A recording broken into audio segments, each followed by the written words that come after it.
before I get started, I'll put on some of this gloves in a bottle, which is wonderful stuff. Keeps my hands safe from any chemical that might be going on.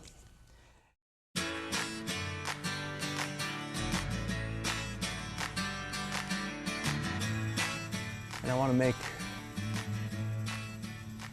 a very important point about the manner in which I'm doing that edge.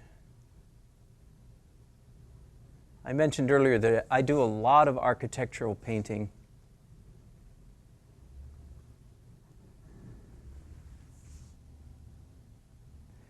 Which means a lot of my paintings have straight lines in them. But I'll hasten to say my straight lines are not really straight. Let me illustrate that on another poster.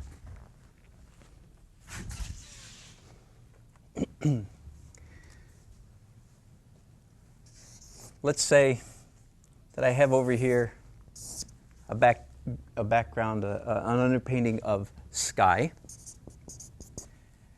And over here I have, just as I did there, a building, just to identify what's going on here. So this is light color, this is dark.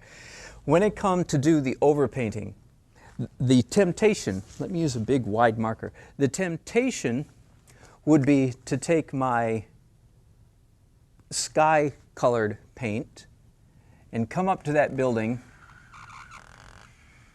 and paint a hard straight line and then backfill all of this area in here, right? That would be, you would say, well, why wouldn't you do that? The sky comes right up to the building, and the building comes right up to the sky. Here's why I wouldn't do that, because it's boring. Our eyes like to see things. Our eyes like to see interesting things. Our eyes like to see complexity and richness and detail, not boring things. If you have, let me redraw that line then and illustrate how I would do that. So now I've moved the sky all the way over to here, and the building's still over here. In fact, you saw me do it there, but I just want to illustrate what it is that I'm doing. This is a very important trick, or maybe a mostly immutable law of painting, is if you draw a line like that, let me come up with a better example. My building, the edge of my building was not straight. It was kind of fuzzy. There we go. Do you understand what I'm saying?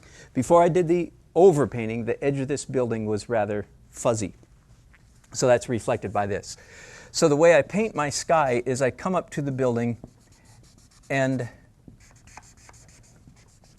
I let little bits of the building color show through in my sky, and I let little bits of the sky spill over into the building. And I'm being very technical here. I hope you can follow me. Let me say that again. I allow little bits of the building color to remain out in the sky area, and I may even paint some of the sky color into the building. One way to put this, and this is on my mostly immutable laws of painting, is allow the object, paint your object into your background, abbreviated by as BG, and vice versa. Allow your background to come to your object. You might be saying, well, why? Why? That doesn't make sense. Let me take just a minute. Again, I don't get too deep, too heavy, but I think you can understand this. There is a difference between the way human beings see and the way human beings look. Okay, I'm going to use those two terms. There are many other words that would work just as well. I'm assuming that you can see the edge of this mat board.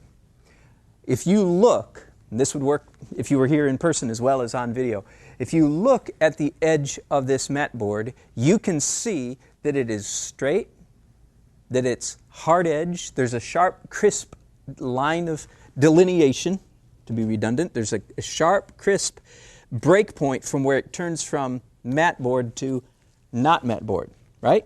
That is the way human beings look, but that is not the way human beings see. Now here's where I'm making a distinction between those two. While I was telling you to focus on this edge of the mat board, you were looking at it. But at the same time that you were looking here and seeing, yes, it's straight, yes, it's straight, you were not looking at this edge of the mat board. And do you know what this edge of the mat board was doing? It was fuzzy, it was pixelating, it was interchanging, it was loose and wobbly. We owe, I think, this discovery almost. The man who brought this reality to light was Monet. He's the father of Impressionism. He said, when you look at objects in nature, they pixelate. You look at Monet's paintings. There are many senses in which Monet's paintings of water were far more realistic than the realistic painters who preceded him. Because he said, I know that if you look at a wave that's moving, it's very hard, sharp, crisp outlines of reflection. And some artists do that, and it's fascinating, it's good, it's a valid way to approach it. But it probably is not the most realistic. In fact, because when you're looking at this edge over here is dancing around on you. Okay? So if I want to do a painting here, and if I want this edge of this building to be realistic, I will make the edge of this building dance around, just the way the edge of this mat board was dancing around. Does that make sense?